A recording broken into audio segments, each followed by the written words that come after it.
We've been looking for a long time for a substitute for the Brother 8-button machine sponge bar.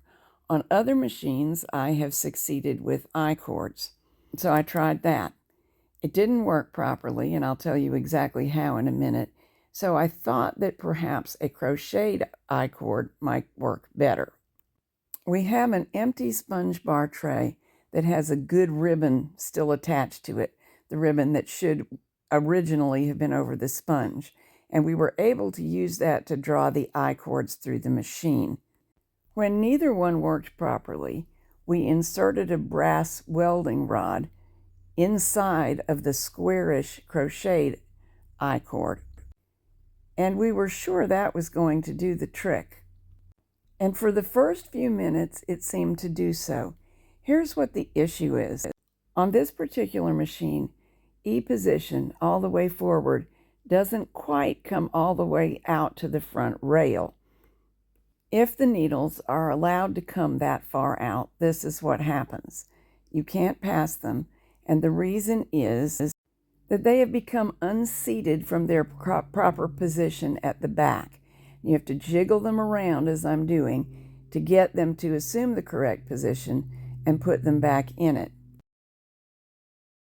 In normal knitting position, all of the items that I used, estimating that they might work as sponge bar substitutes because they have on other machines, did the job.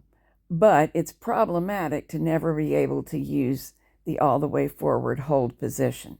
And after a few minutes, the filled I-cord failed also. One thing I've occasionally succeeded with is tubing similar to this. And we laid our tubing in the tray with great hopes, but it turned out to be way too difficult to insert. You can get it in about a foot and no farther. You never want to force anything on a knitting machine, so back to the drawing board. And here's what finally worked. This is what it says on the speaker wire.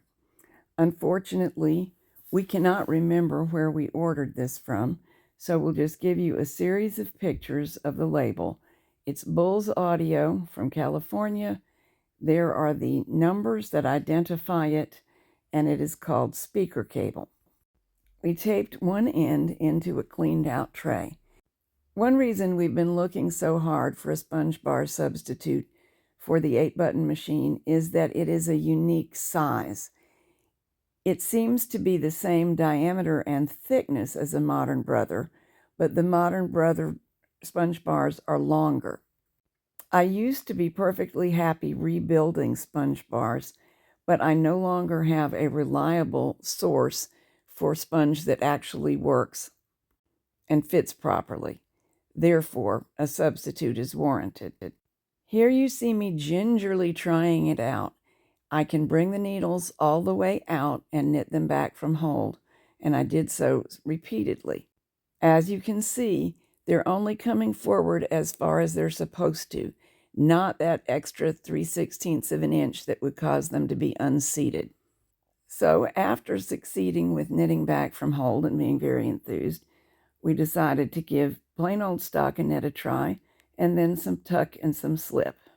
If you have an 8-button machine yourself, you'll be aware that there is more than one way to do most of the patterning. That's kind of one of the fascinations with them. So I'm going to do 2 ways of selecting tuck when I get there. Here I have numbers 2, 4, 6, and 8 selected.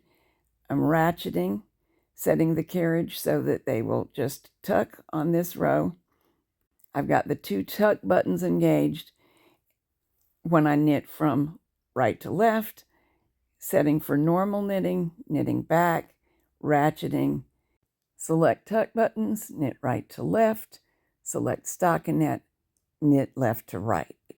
And it seems to be going well.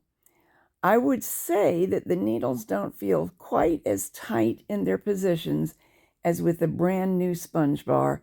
They do feel about as they normally do when the sponge bar's been in a couple of months. I performed tuck stitch first because tuck stitch is the one most likely to mess up when you're pattern knitting. The reason for that, I think, is that the machine must hold multiple loops of yarn.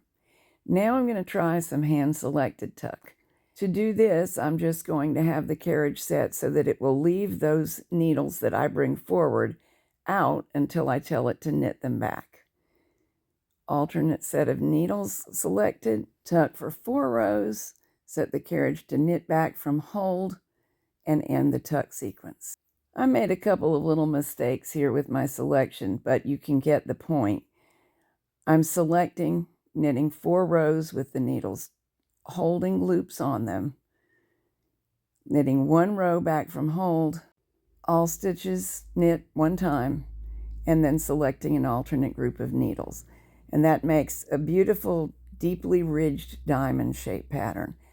4 rows is as long as we normally tuck, so this is very good performance. Now let's try a little bit of slip. I'm back to ratcheting and letting the machine select the needles for me, still on the 2, 4, 6, 8 selection. So using the 2 slip buttons, or part buttons is what they're really labeled, they cause slipping. When I knit from right to left, changing to stockinette or normal knitting when I knit from left to right. Now a few rows of stockinette and we'll take a good look. Here's the slip stitch I just knitted. Here are the hand-selected diamonds. There is the every other needle tuck, some stockinette. Here's where I did it first before showing you, and there is my fancy weight. All my real ones are upstairs, but where there's a will, there's a way. It seems to me that this sponge bar substitute should be very durable, but I'm giving you this movie in real time, so we'll revisit it in a year or so and see how it's done. In the meantime, perhaps you have something to try in case you're without a necessary sponge bar.